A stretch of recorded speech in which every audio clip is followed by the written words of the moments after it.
On April 22nd, terrorists carried out a brutal attack in Jammu and Kashmir,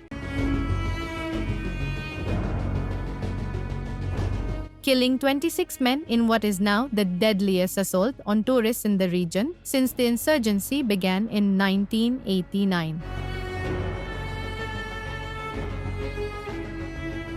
This was also the worst terror strike in the Muslim-majority region since the 2019 suicide bombing targeting Indian paramilitary forces. This time, the attackers had a chilling method, forcing victims to state their names and recite Islamic verses before executing them. Their aim was clear: to kill Hindus.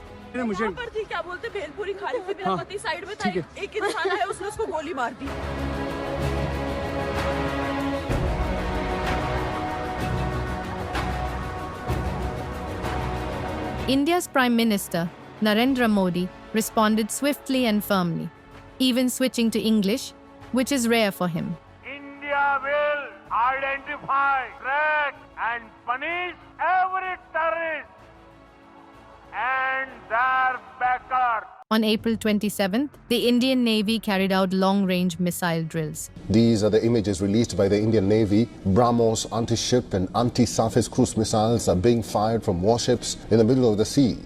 In parallel, India expelled several Pakistani diplomats and suspended the Indus Water Treaty, a decades-old water-sharing agreement.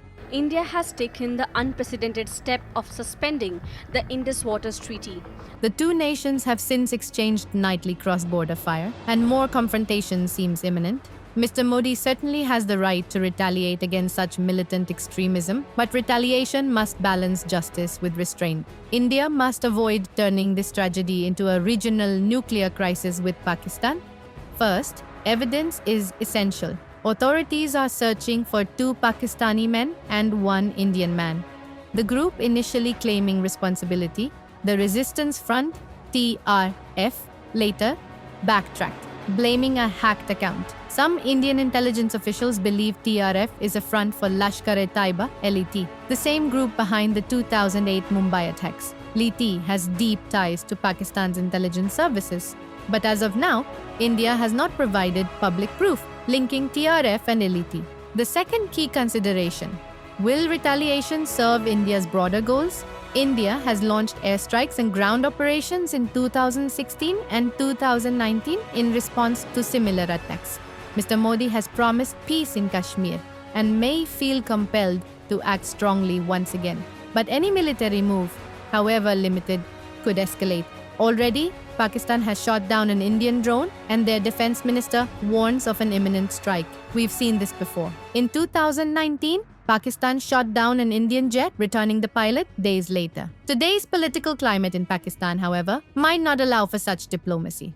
So what should India do? Until there's clear evidence, India must show restraint. Targeted strikes on verified militant targets could be justified. But broad attacks on Pakistani military sites without proof of complicity risk spiraling out of control. India has non-military tools too. Publishing concrete evidence could help isolate Pakistan diplomatically. Disrupting the $7 billion IMF bailout to Pakistan would sting without firing a single shot. And though the water treaty suspension sounds dramatic, it's largely symbolic. But it sends a strong message. In the long run, Pakistan is a distraction for India, as Modi positions India as the leading power in South Asia. A war could derail plans to capitalize on the US-China trade rift. Some even speculate the attacks were timed to coincide with the visit of J.D. Vance, America's vice president. Rather than risking a fight today, India would do better to continue modernizing its armed forces. That may not only deter Pakistan, but also advance its interests against China. In the long run, India's real regional rival is not in Islamabad, but Beijing. Justice must be served, but wisdom must lead the way. If you found this video insightful, please make sure to like, subscribe, and help us cut through the noise on topics that you are interested in.